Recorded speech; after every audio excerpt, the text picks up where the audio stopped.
Shalom everyone, Adonai Oz La'amo Yiten, and with that strength, Adonai Yevarech et Amo V'Shalom.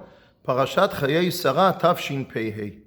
Everyone knows that the parasha opens telling us about the death of Sarah. Not everyone notices that in the same parasha towards the end, we hear about the death of Avraham Avinu. And then the Torah tells us that Yitzchak and Yishmael bury their father Avraham together. Just yesterday, when I made this point in a shiur, a young student asked a very sharp question. This is what she said.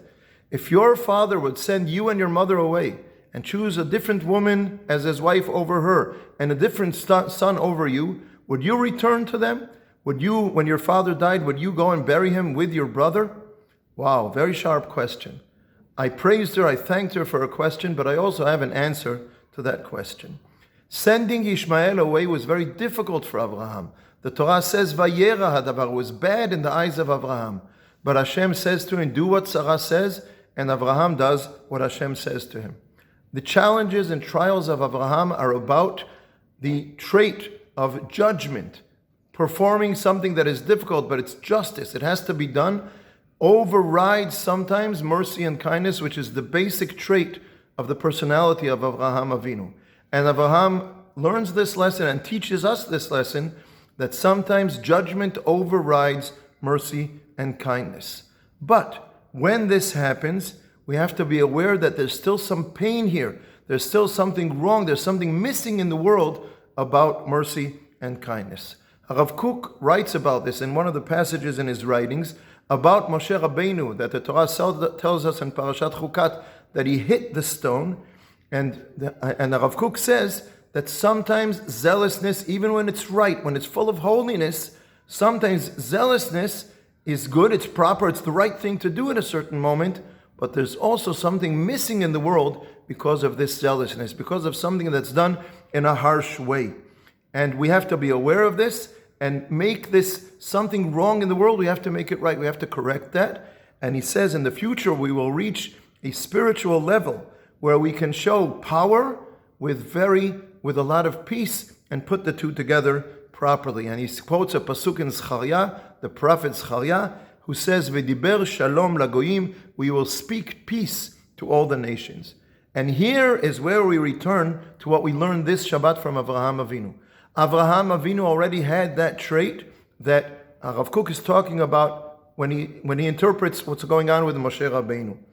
Avraham performs what the trait of judgment tells him, midat hadin.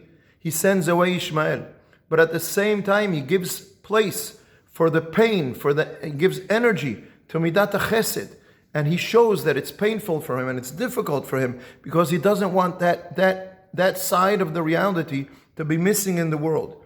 We call this din berachamim, judgment with mercy.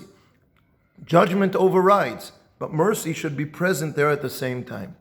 And when Yishmael understood that his father is sending him away, but also saw that it's painful for him, later on that gave Yishmael the strength to be able to return both to his father Avraham and to his brother Yitzchak.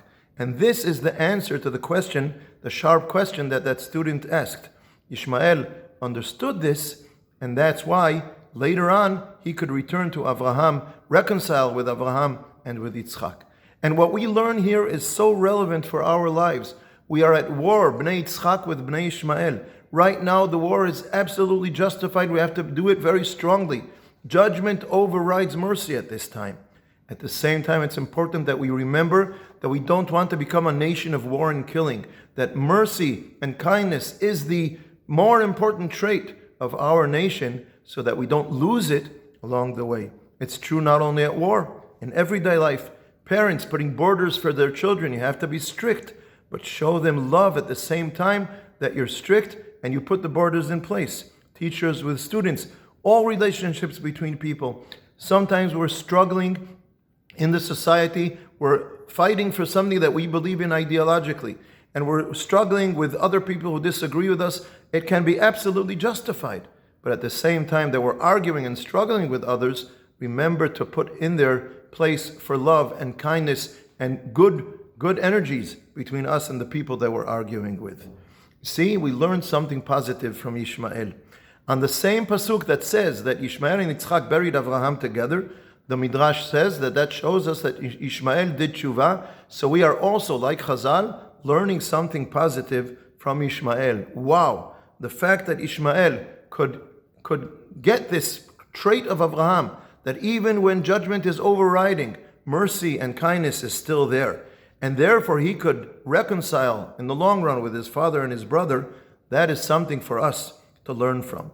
In the Psukim and in the Midrashim, also Yitzchak has rights, zchuyot, about this reconciliation in the family, but we can't get this Dvar Torah that broad right now. We'll have to save that for a different time. Do the sons of Yishmael in our days, are they capable of learning from Yishmael, their father? Well, ask me if I expect that to happen tomorrow morning. No, I don't see it happening tomorrow morning. But I have to do what is my responsibility. And my responsibility is to learn from Avraham and from Yishmael that when judgment overrides mercy and kindness, make sure to make room for mercy and kindness so that in the long run, everything comes into place and we don't leave the world with things that are missing in it. Will we learn from Avraham Avinu? Will we know how to make room for mercy and kindness even at times when judgment is justifiably overriding? Let's see. Shabbat Shalom.